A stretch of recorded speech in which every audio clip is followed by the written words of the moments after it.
안녕하세요. 저번 시간에 이색망에 대해 얘기할 때 열등감 같아 보이는데 그 뿌리는 사실 우월감이라는 얘기를 했어요. 오늘은 거기에 대해서 좀 더 자세하게 얘기해볼까 해요. 우리 잘나고 싶은데 뜻대로 안 되고 그러니까 위축이 돼서 그게 열등감으로 이어진다고요. 제목을 제가 가짜 열등감이라고 한 것도 사실 좀 어그로 같아 보이는 면이 없지 않아요. 왜냐하면 열등감이라는 건 정말 존재하고 그것 때문에 힘들어하는 사람들도 정말 많거든요. 내가 이렇게 힘든데 가짜 열등감이면 내 열등감이 가짜라는 거야? 라고 할 수도 있어요. 그 열등감 자체는 가짜가 아니에요. 하지만 우리는 열등감 자체가 우리 감정의 근원적인 부분이 아니라는 거예요. 더 깊이 내려가다 보면 열등감을 싹트게 하는 뿌리가 있어요. 그걸 알지 못하고 열등감을 느끼며 괴로워한다거나 그것들을 숨기기 위해 행동하다 보면 어느새 그 행위 자체에 매몰될 수가 있어요. 그러면 문제의 원인이 뭔지 모르니까 계속 같은 행동을 반복하게 되는 거죠. 주변 사람들 중에 내 수입에 맞지도 않는 그런 비싼 물품을 구입한다거나 대출을 크게 끼고 외제차를 사는 이런 친구들 많이 보지 않으셨나요? 혹은 왜 이런 걸로 화를 내지?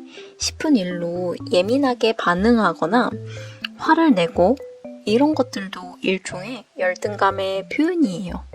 뿐만 아니라 정당하게 비판하는 것이 아니라 일반적으로 상대방의 외모나 말 그리고 그 사람의 삶의 방식들을 깎아내리려고 폄하하는 수많은 사람들도 그렇게 함으로써 자신이 상대적으로 올라가는 것 같은 느낌에 중독된 거죠. 이것도 그 비참한 열등감을 벗어나기 위한 발버둥인 거예요. 그렇게 비난하고 스스로 상대적 우월감을 느끼며 일종의 정신승리를 하는 사람들은 타인에게 상처를 줘도 그 순간순간 도파민이 분비될 수는 있겠지만 열등감은 그 사이에 자신에게 흘러들어 무의식적으로 끊임없이 비교와 질투를 느끼게 할 거예요. 스스로 만족하기보다 타인과의 삶의 비교에 집착하며 지속적으로 자존감을 깎아먹는 바이러스와 같은 거죠. 우리는 그럼 왜 이렇게 열등감을 느끼는 걸까요? 열등감 없이 그냥 흘러가는 대로 남들 신경 안 쓰면서 살면 정말 속 편하고 좋을 텐데 원래 우리 마음속 더 깊은 곳 열등감의 진정한 욕구는 난 좀 더 잘하고 싶다. 난 좀 더 우월해지고 싶다. 즉, 나 좀 짱인 것 같아 라고 느끼게 되는 기분이에요. 우리는 왜 이렇게 잘나고 싶어 할까요? 이것만 없으면 우리 열등감에서도 해방될 수 있을 텐데 말이에요.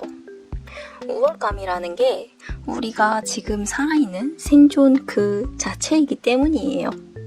지금 우리가 존재하는 이유도 우월한 유전자들이 생존에 유리했기 때문이죠. 그리고 옛날 인류 사회에서는 집단 안에서 좀 더 우월해 보이고 높은 지위를 가진 사람, 더 많은 자원, 더 안전한 환경이 더 좋은 짝을 얻었고 그 위치를 높게 유지하려는 심리가 각인된 거죠. 즉 우월감은 생존에 유리한 기분이었던 거죠. 그래서 뇌에서도 이걸 아주 예민하게 반응합니다. 저는 김밥을 좋아해요.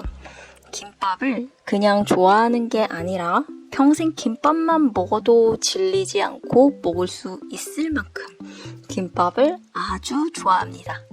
김밥 요새 얼마나 하나요? 3,000원 정도 하죠?